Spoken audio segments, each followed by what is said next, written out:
My dear lovely viewers, আজকে আমরা অবগত হব দ্য ইউজ অফ উড সম্পর্কে, একই সাথে দ্য ইউজ অফ কুড সম্পর্কে, আর সাথে বোনাস হিসেবে আছে ইউজ অফ শুড। এই তিনটির ব্যবহারই আমরা ভালোভাবেই অবগত, কারণ ছোটবেলা থেকেই যখন গ্রামার পড়ি তখনই এগুলো সম্পর্কে আমরা অবগত। তবে আমরা একটু ডিফারেন্টলি শিখব, কারণ আমাদের ফ্রি হ্যান্ড রাইটিং একই সাথে যখন আমরা রিডিং পড়তে যাই সেই সময় এগুলোর অর্থ উদ্ঘাটন করা এবং আমাদের দৈনন্দিন ফ্রি হ্যান্ড রাইটিংয়ে এগুলো কীভাবে প্রয়োগ করতে পারি ঠিক ওইভাবে আমরা শিখব। ওকে, একেবারে প্রথমেই ডেফিনিশন না দিয়ে সরাসরি আমরা একটি বাক্য লিখে ফেলতে পারি। এখানে বলা আছে যে সে কাজটি করতে পারত। সাধারণত এই ধরনের বাক্যকে আমরা কি করি, মডাল অক্সিলারি উডের সাহায্য নিয়ে করি। তারপরে আমরা জাস্ট লিখে দিই হি অর শি, যে উড কি, এরপরে আমরা যে বেস ফর্ম ব্যবহার করতে পারি ডু দ্য ওয়ার্ক, অর্থাৎ সে কাজটি করতে পারত। একেবারে ধীরে ধীরে যাচ্ছে আর কি, আমাদের মূল যেই উদ্দেশ্য আজকের ক্লাসের সেই ব্যাপারে ধীরে ধীরে যাচ্ছে। এরপরে আমরা যদি আরেকটি বাক্য দেখি, এখানে আবার বলা আছে যে একেবারে কন্ডিশনযুক্ত, অর্থাৎ ইফ পদক্ষেপগুলো বাস্তবায়ন হয় সরকার সহজেই দুর্নীতি ঠেকাতে পারবে। তার মানে এখানে কন্ডিশনযুক্ত অংশটি প্রেজেন্টে আছে আর এই অংশটি আছে ফিউচারে। আমরা সাধারণত এইগুলোর ব্যবহার সম্পর্কে অবগত, যেমন যে যদি পদক্ষেপগুলো অর্থাৎ স্টেপস, আর আমাদের এই যে কন্ডিশনযুক্ত অংশ যেহেতু বাস্তবায়ন হয় অর্থাৎ প্যাসিভে লিখতে হবে, আর ইমপ্লিমেন্টেড। ওকে, লিখলাম। এরপরে কন্ডিশনযুক্ত এই অংশটা আমরা লিখব কি, যে যেহেতু ফিউচারে লিখতে হবে, ওকে, দ্য গভর্নমেন্ট, রাইট, যে সরকার, দ্য গভর্নমেন্ট উইল কি করবে, দুর্নীতি ঠেকাতে পারবে। তাহলে রেসিস্ট বা আরও অন্য যে শব্দ দেওয়া যায় ভাত তা দিতে পারি, করাপশন ইজিলি, সহজভাবে ঠেকাতে পারবে। এই বাক্যটির সাথে আমরা সচরাচর পরিচিত, এটা নিয়ে সমস্যা নাই। কিন্তু সমস্যাটা হয় যে এই ধরনের বাক্যে, যে যদি পদক্ষেপগুলো বাস্তবায়ন হতো সরকার সহজেই দুর্নীতি ঠেকাতে পারত। এখানে হচ্ছে পারবে আর এখানে হচ্ছে পারত। ওকে, প্রায় আমরা কি করব, তাহলে এই বাক্যটি আমাদের পাস্টে লিখতে হবে, অর্থাৎ আমরা ঠিক আগের মতোই করি। ওকে, ইফ দ্য স্টেপস, আমরা আর এখন আর দিব না, কারণ আমরা এখানে তো লিখব হতো, তার মানে আমরা এখানে লিখব কি, ওয়ার। ওকে, ওয়ার ইমপ্লিমেন্টেড, অর্থাৎ বাস্তবায়িত হতো বা বাস্তবায়ন হতো, তখন আমরা আবারও সেই আগের মতোই গভর্নমেন্ট আনলাম। কিন্তু এখন আর আমরা উইল দিব না, কারণ এখানে পারবে ভবিষ্যৎ, আর এখানে লিখছি পারতো, এটাও কাইন্ডস অফ ভবিষ্যৎ, কিন্তু এখানে কিন্তু আমরা বুঝতে পারবো না, আমরা আর ভিতরে যাচ্ছি, আস্তে আস্তে বুঝতে পারবো। ওকে, দ্য স্টেপস ওয়ার ইমপ্লিমেন্টেড, যদি এই পদক্ষেপগুলো বাস্তবায়ন হতো, দ্য গভর্নমেন্ট, এখন কি করব আমরা, উড, এরপরে এই ভার্বের বেস ফর্মটা এখানে বসিয়ে দেবো, অর্থাৎ রেসিস্ট, অর্থাৎ এই করাপশন ইজিলি কি প্রতিরোধ করতে পারত। ওকে, তার মানে আমরা এই উডের তিনটা ব্যবহার দেখলাম, জাস্ট মানে অনুযায়ী সাধারণভাবে অনেক ব্যবহার আছে, তিনটা দেখলাম। এবার আরেকটা দেখি, এখানেও কন্ডিশন, সাধারণত উড কুড সাধারণত কন্ডিশনে ব্যবহার হয়, এছাড়াও নর্মালি ব্যবহার হয়, তাও আমি দেখিয়ে দিব। এখানেও আমরা এখানে দেখি একটু ডিফারেন্টলি লিখেছে, যে যদি আমরা সরকারকে সাহায্য করতাম সরকার সহজেই দুর্নীতি ঠেকাতে পারত। এই বাক্যটিকে আমরা একটু ডিফারেন্ট ওয়েতে লিখি, অর্থাৎ আমরা এখানে লিখি যে if we had helped. Okay, sorry, আমরা যদি সরকারকে কি সাহায্য করতাম, দ্য গভর্নমেন্ট সাহায্য করতাম। ওকে, যখন আমরা কন্ডিশনযুক্ত বাক্যে, বিশেষ করে কন্ডিশনযুক্ত বাক্যটি যখন পাস্ট পারফেক্ট হবে, তখন অবশ্যই আমরা মাথায় রাখবো এই পরবর্তী যে বাক্যটি ব্যবহার করব সেই বাক্যটি ব্যবহার হবে উড হ্যাভ অথবা কুড হ্যাভ, এরপরে ভার্বের ফার্স্ট পার্টিসিপাল ফর্ম।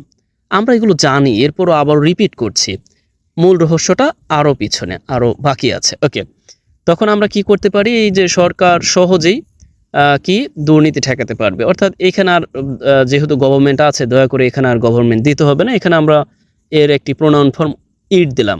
ইট কি করবে, উড, আমরা উড হ্যাভ, এরপর ভার্বের থ্রি ফর্ম আনবো, অর্থাৎ ঠেকাতে পারতো, তাহলে আমরা এই ভার্বের থ্রি ফর্মটা বসিয়ে দিই, রেসিস্টেড কি, করাপশন ইজিলি।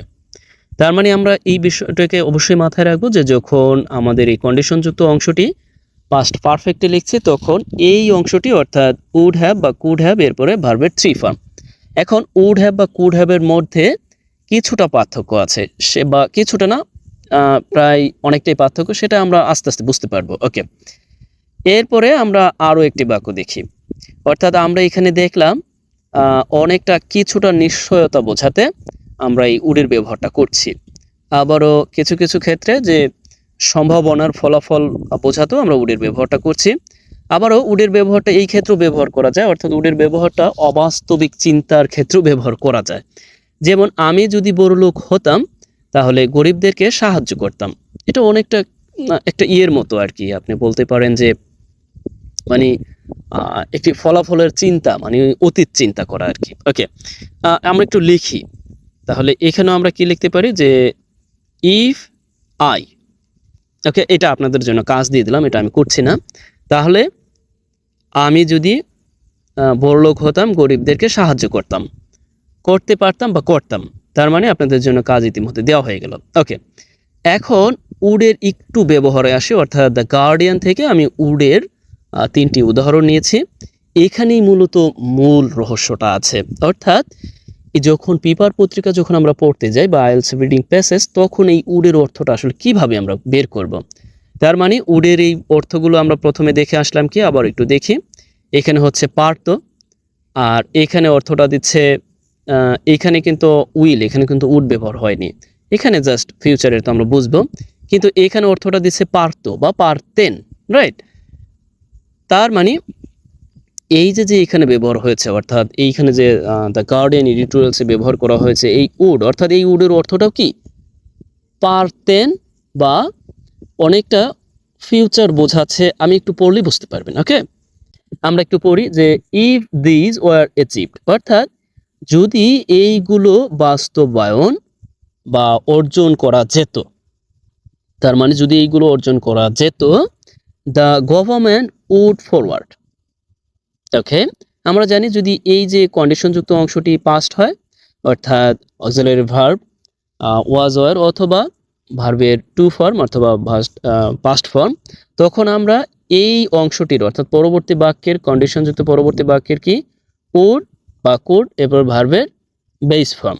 এখানে এই ফরওয়ার্ড অ্যাজ এ প্রিপোজিশন হিসেবে সাধারণত ব্যবহার হয়, কিন্তু এখানে অ্যাজ এ ভার্ব হিসেবে ব্যবহার হয়েছে। উড ফরওয়ার্ড এর অর্থটা হচ্ছে পেশ করা। ওকে, ফরওয়ার্ড অর্থাৎ পেশ করা বা উপস্থাপন করা, এরকম কিছু একটা। হরিবার আমরা একটু পড়ি যে the proposal for the recognition of Palestine. Okay, অর্থাৎ এই প্যালেস্টাইনের স্বীকৃতির যেই প্রস্তাব, তা পার্লামেন্টে পেশ করতে, অর্থাৎ জাতীয় অ্যাসেম্বলি, অর্থাৎ জাতীয় যেই অ্যাসেম্বলি আছে সেখানে পেশ করতে পারত এই যে 13ই জুনের মধ্যে, অর্থাৎ 13ই জুন কিন্তু এখন বাকি আছে, 13 জুন অর্থাৎ বাকি আছে। কিন্তু এখন আমার প্রশ্নটা হলো, এখানে কিন্তু আমরা সাধারণত জানি কি এই ফর্মটা কিন্তু আছে পাস্ট, রাইট। কিন্তু এই যে 13ই জুনের মধ্যে মানে পেশ করতে পারতো, আসলে কি এটা অতীত? একটু চিন্তা করুন তো আপনি, মানে ডিফারেন্ট একটু বোঝার চেষ্টা করেন। উড যখন ব্যবহার করলাম তখন এই অংশটা কি আসলেই অতীত হলো, নাকি এই অংশটা ভবিষ্যৎ বোঝাচ্ছে? তার মানে দেখুন, এখানে বলা হচ্ছে যে যদি বাস্তবায়িত হতো, তখন কি এই যে 13ই জুনের মধ্যে প্যালেস্টাইনের স্বীকৃতি স্বরূপ যে প্রস্তাব আছে তা বাস্তবায়ন করা বা তা কি পেশ করা যেত বা পেশ করতে পারতেন সরকার, এরকম একটা অর্থ দিচ্ছে। তার মানে এটি কিন্তু ভবিষ্যৎ, রাইট, মানে করতে পারতেন ভবিষ্যৎ, এটা কিন্তু অতীত হয়ে যায়নি, আবারও অতীতও আছে, একটু দেখাচ্ছি। ওকে, তার মানে এরপর আমরা আরও একটি উদাহরণ দেখি, এখানে দেওয়া আছে দেখুন 9 মে ইট ওয়াজ দেয়ারফর সিমিংলি ডিসাইডেড দ্যাট, মানে এটা মানে যা হোক, যে আপাতত দৃষ্টিতে সিদ্ধান্ত হয়েছিল যে স্লোভেনিয়া উড ওয়েট। দেখুন গার্ডিয়ান পত্রিকা বলেন বা ডেইলি স্টার উডের ব্যবহারটা ব্যাপক করে উডের ব্যবহারটা যদি আপনি অবগত হন, আপনি কিন্তু সহজেই পড়তে পারবেন পেপার পত্রিকা। ওকে, এখানে বলছে যে এখানে কিন্তু কন্ডিশন নাই, কিন্তু তারপরেও কন্ডিশনের মতো অর্থটা দিচ্ছে। দেখুন এটা আপাতত দৃষ্টিতে সিদ্ধান্ত হয়েছিল যে স্লোভেনিয়া উড ওয়েট, অর্থাৎ স্লোভেনিয়া কি দেরি করতে পারতো। তার মানে স্লোভেনিয়া দেরি করতে পারতো বা পারবে। দেখুন আপনি এই মূলত উড এর পরে বেস ফর্মটা সাধারণত ফিউচারই, কিন্তু আমরা মানে এই যে পূর্বের বাক্যটা যেহেতু পাস্টে আছে এই জন্য আমরা বলি যে এটাও পাস্ট, আসলে এটা কিন্তু পাস্টে না, বুঝতে পারছেন? ওকে, আমি আরেকটু বলছি। উড ওয়েট, দেরি করতে পারতো, টু ডিসাইড, সিদ্ধান্ত নিতে। এই পর্যন্ত আমাদের পড়তে হবে না, জাস্ট আমরা একটু বলে দিয়েছি স্টেইং অ্যাফেয়ার আনটিল দ্য, অর্থাৎ ইউরোপিয়ান ইলেকশন যে আছে, ইউরোপিয়ান যে নির্বাচনের আগ পর্যন্ত বা পর পর্যন্ত কি এই স্লোভেনিয়া দেরি করতে পারতো। তার মানে এটি কি অতীত না কিন্তু, কারণ এখনো ইলেকশন বাকি আছে, কিন্তু সেই ইলেকশনের আগ পর্যন্ত সে দেরি করতে পারতো। সেন্সটা বুঝতে পেরেছেন তো? মানে পার্থক্যটা কোথায়? এই পার্থক্যের জন্য আমরা অনেক সময় অর্থ বের করতে পারি না। আশা করি এরপরে আপনার কিন্তু সমস্যা হওয়ার কথা না। এরপরে আমরা আরো একটি দেখি। এখানে যদিও বাংলায় লিখে রাখিনি, প্লিজ টেক ইট ইজিলি। সবকিছু আসলে লিখে রাখার সময়, কারণ সময় স্বল্পতার কিছু ব্যাপার থাকে, তো এই জন্য সরি, আমি লিখে রাখতে খুব বেশি আমার খেয়াল ছিল না। ওকে, মানে বাংলায় লিখে রাখতে খেয়াল ছিল না। এরপরে যদি আমরা একটু পড়ি, প্লিজ দেখুন যে ইট ওয়াজ নন, এটা জানা ছিল, এটা জানা ছিল দ্যাট যে Spain, Norway and Ireland would recognise, অর্থাৎ এখানে অর্থটা দিচ্ছে would recognise Palestine on 28 May. দেখুন এই যে ইডি 12 এটা লেখা হয়েছিল আর 28 মেরও আগে। ওকে, এই জন্য বলা হচ্ছে, দেখুন এখানে অর্থটা দিচ্ছে যে এটা জানা ছিল যে স্পেন, নরওয়ে এবং আয়ারল্যান্ড এই যে কি প্যালেস্টাইনকে 28 মে কি রিকগনাইজ করতে পারে বা পারত। একটা ব্যাপার লক্ষ্য করেছেন, মানে আপনি যখন উড ব্যবহার করছি তখন অর্থটা দিচ্ছে পারতো বা পারতেন, কিন্তু সেন্সটা কিন্তু ভবিষ্যতে। তার মানে এই যে 28-এ, তার মানে 28 তারিখে দিতে পারতো। ওকে, এরপর আমরা দেখি কুডের সাথে এর পার্থক্যটা কি। আমরা কুডের এখানে যাই। ওকে, উডের এখানে আবার আসবো, কিন্তু আমরা আগে কুডটা দেখে আসি। কুড এবং উডের মধ্যে পার্থক্যটা তো আমাদের বুঝতে হবে, রাইট? ওকে, কুড এখানে বলা আছে যে ক্যান ক্রিয়াপদের অতীত রূপ। ওকে, এরপরে বলা আছে যে একটি অনুরোধ, পরামর্শ বা সম্ভাবনা বোঝাতে সাধারণত এই কুড ব্যবহার করা হয়ে থাকে। আমরা সহজভাবে বোঝার জন্য কুড এবং উডের মধ্যে একটা পার্থক্য সহজভাবে বোঝার জন্য জাস্ট এই পড়াটা একটু পড়তে পারি। তার মানে এই কুড সাধারণত কি অনুরোধ, পরামর্শ বা সম্ভাবনা বোঝাতে তখন আমরা পাকে ব্যবহার করতে পারি। আর এখানে উডের কিন্তু ডেফিনিশনটা দেইনি, আমি বাকি রেখেছিলাম এই জন্য যে কুড ব্যবহারের সময় আলোচনা করব। দেখুন এখানে অর্থটা দিয়েছে উড হচ্ছে উইলের অতীত রূপ। এখন এখানে বলা হয়েছে যে উড শব্দটি অবাস্তব কিছু নির্দেশ করতে, অর্থাৎ আমরা কিন্তু ইতিমধ্যেই দেখে ফেলেছি। এরপরে কিছু নিশ্চয়তা বোঝাতে, অর্থ কিছুটা নিশ্চয়তা আছে, যেমন ওই যে বললাম রিকগনাইজ করতে পারতো বা এই যে স্লোভেনিয়ান সরকার দেরি করতে পারতো, তার মানে কিছুটা নিশ্চয়তার কিন্তু ব্যাপার আছে। আবারও সম্ভাবনার বা ফলাফল নির্দেশ করতে। এবার আমরা এই উডের ডেফিনেশনটা পরে দেখলাম, আগে প্র্যাকটিক্যাল ব্যবহার করলাম। আমি সাধারণত এই রুলস রেগুলেশন বা ডেফিনেশন এগুলোকে বেশি একটা কেয়ার করি না, সরাসরি প্র্যাকটিক্যাল আলোচনা করি, এরপরে আমরা প্রয়োজনে দেখে নিব যদি আমাদের রিয়েল লাইফ এক্সপিরিয়েন্সে ব্যবহার করতে হয় বা ডেফিনেশন জানতে হয়। এবার এখন আমরা কি করতে পারি, এখান থেকে একটি উদাহরণ আমরা এখান থেকে একটু একটা করি। ওকে, তিনি একটি বই কিনতে পারতেন। ওকে, আর আমাদের করতে দিতে হবে না। তার মানে তিনি একটি বই কিনতে পারতেন, তাহলে আমরা লিখে দিতে পারি যে শি ওর হি, তিনি একটি বই কিনতে পারতেন, তাহলে আমরা কুডের সাহায্য নিব। আর যদি তিনি একটি বই কিনতে পারে তাহলে কিন্তু আমরা সহজেই কি ক্যানের সাহায্য নেব। মডেল অক্সিলারি ভার্ব কুডের পরে আমরা জানি যে ভার্বের কি বেস ফর্ম ব্যবহার হয়, তাহলে বাই, আমি ভাই লিখে ফেলছি কেন, বাই আ বুক, একটি বই কিনতে পারতেন, সহজভাবে লিখলাম। ওকে, এর পরের বাক্যটা দেখি যে যদি নিয়মিত কলেজে যেতাম আমি একটি ভালো কাজ পেতাম। এটি কিন্তু একটা সম্ভাবনা, রাইট? তার মানে কুড আমরা কখন ব্যবহার করছি, সম্ভাবনার ক্ষেত্রে। তার মানে আমরা এখানে কি লিখতে পারি, এখানে কন্ডিশন একই সাথে সম্ভাবনা, যে আই, তার মানে ইফ আই কলেজে যেতাম, if I had gone to কলেজে যেতাম কি আই কুড। দেখুন সম্ভাবনার ক্ষেত্রে আমি বলেছিলাম যদি বিশেষ করে এই কন্ডিশনযুক্ত অংশটি যদি পাস্ট পারফেক্টে হয় তখন আমাদের এই অংশটি হবে কুড হ্যাভ বা উড হ্যাভ, এরপর ভার্বের থ্রি ফর্ম। তাহলে স্বাভাবিকভাবে এখানে আমরা ব্যবহার করতে পারি I could have gotten the job. Okay, তার মানে আমরা বুঝতে পেরেছি তো আমাদের যখন লিখতে যাব তখন আমরা এইভাবে লিখতে পারবো। ওকে, এইটুক লিখলাম। তার মানে আমরা দেখলাম যে I had gone to college, আমি যদি কলেজে যেতাম তাহলে একটি ভালো কাজ পেতাম, বা হরিবার একটি ভালো কাজ লিখি নাই, সরি। ওকে, গটেন গুড জব, সেই জায়গায় লিখে ফেলছি শুধু জব। ওকে, দেখলাম আমরা। এরপরে এখানেও আপনাদের জন্য একটা কাজ রেখেছি। সুরের ব্যবহারের পর আমরা একসাথে আলোচনা করব তিনটা ব্যাপার। তাহলে এই কাজটি আপনার জন্য, অর্থাৎ মেয়েটি কলেজে গেলে সে দেশের জন্য কিছু করতে পারত।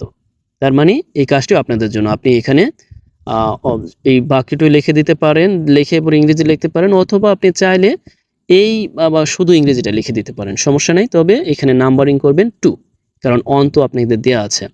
ওকে, আমরা শুডের ব্যবহারটা দেখি, এরপরে একসাথে ওই ব্যবহারগুলো সব দেখব। শুডের ব্যবহার হচ্ছে, আমি এখানে লিখি সময় মতো সরকারকে পদক্ষেপগুলো নেওয়া উচিত। তার মানে যে সমস্ত বাক্যে উচিত এই ব্যাপারটি থাকবে, সাধারণত আমরা কি করতে পারি, মডাল অক্সিলারি ভার্ব শুডের ব্যবহারটা করতে পারি। অর্থাৎ আমরা কি লিখতে পারি যে দ্য গভর্নমেন্ট, সরকার কি শুড নেওয়া উচিত, শুড টেক পদক্ষেপ নেওয়া উচিত, স্টেপস টাইমলি সময় মতো পদক্ষেপ নেওয়া উচিত। এরপরে আমরা দেখি যে সময় মতো সরকারকে পদক্ষেপগুলো নেওয়া উচিত ছিল। ওকে, এখানে কিন্তু একটু ঝামেলা আছে যে ছিল, তার মানে আমরা অতীত বলতে পারি, অতীত বা অন্য যে ফর্ম আছে সেগুলোতে তৈরি করার চেষ্টা করতে পারি, কিন্তু উচিত ছিল অর্থাৎ যেই সমস্ত বাক্যের মধ্যে আপনি যখন লক্ষ্য করবেন উচিত ছিল, করা উচিত ছিল, যাওয়া উচিত ছিল, খাওয়া উচিত ছিল, বসা উচিত ছিল, ঘোরা উচিত ছিল, সেই ক্ষেত্রে আমরা একটা শুড হ্যাভ এরপরে ভার্বের থ্রি ফর্ম ব্যবহার করতে পারি। তার আগের মতো এইরকম ভাবে বাক্যটা তৈরি করি যে দ্য গভর্নমেন্ট কি শুড, এরপর আমরা কি লিখব, যদি এই উচিত ছিল ওই যে বললাম, এরপর আমরা শুড হ্যাভ এরপর ভার্বের পাস্ট পার্টিসিপল ব্যবহার করব, অর্থাৎ should have taken. Okay, taken কি স্টেপস টাইমলি সময় মতো নেওয়া উচিত ছিল। ওকে, আশা করি বুঝতে পেরেছেন। এখানেও আপনাদের জন্য একটা কাজ রেখেছি, এখন আমি ওভারঅল আলোচনা করব এখানকার কাজটাও। তার মানে এই কাজটা আপনি 3 নাম্বার দিয়ে এই কাজটাকে আপনি সম্পূর্ণ করবেন। ওকে, অর্থাৎ মাদকাসক্ত প্রতিরোধ করতে সরকারকে আরও বলিষ্ঠ পদক্ষেপ নেওয়া উচিত ছিল। ওকে, আপনি কোন ফর্ম ব্যবহার করে, অর্থাৎ কোন ফর্মে উড, কুড নাকি শুড, কোন ফর্মে ব্যবহার করে এই কাজটি করবেন, এটা একান্তই আপনার দায়িত্ব। বলিষ্ঠ আরও, এতটুকু বলতে পারি যে মোর, আর বলিষ্ঠ এর ইংরেজিটা আমি বলবো না। ওকে, যাই হোক, এরপরে মাদকাসক্ত প্রতিরোধ করতে এই ফর্মটা আপনি ইনফিনিটিভ দিয়ে ব্যবহার করতে পারেন, ইনফিনিটিভ ভার্ব পরিবার। যাই হোক, এরপরে আমি ওভারঅল একটু আলোচনা করছি। এখন অনেকে বলতে পারেন এই কুড এবং উডের মধ্যে পার্থক্যটা কোথায়, কিছুই তো বুঝলাম না, রাইট? ওকে, আমি আবারও বলছি, কুড এবং উডের মধ্যে পার্থক্যটা হচ্ছে ঠিক এই জায়গাটায়। যখন আমরা এখানে পড়লাম তখন ম্যাক্সিমামই দেখলাম উড এর ব্যবহারটা লক্ষণীয়। এর কারণ হচ্ছে উড দিয়ে কিছুটা মানে সম্ভাবনার চেয়েও বেশি, অর্থাৎ অনেকটা নিশ্চয়তা বোঝায়, রাইট? কারণ এইগুলো এখানে একটু লক্ষ্য করুন, অর্থাৎ এইগুলো যদি বাস্তবায়ন হতো তাহলেই কিন্তু সে কি পেশ করতে পারতো, অর্থাৎ এই যে 13ই জুন তারিখে কিন্তু এই তাদের যে প্রপোজালটা আছে এটা পেশ করতে পারতো, কারণ অনেকটাই কিন্তু নিশ্চয়, কিন্তু আসলেই হয়নি। ওকে, এরপর এখানেও কিন্তু আমরা তাই দেখি যে অনেকটা ভাবা হয়েছিল যে মানে অনেকটা ভাবা হয়েছিল এরকম আপাতত দৃষ্টিতে, সিমিংলি আপাতত দৃষ্টিতে ভাবা হয়েছিল যে স্লোভেনিয়া দেরি করতে পারে কি এই ইউরোপিয়ান ইলেকশনের পর পর্যন্ত।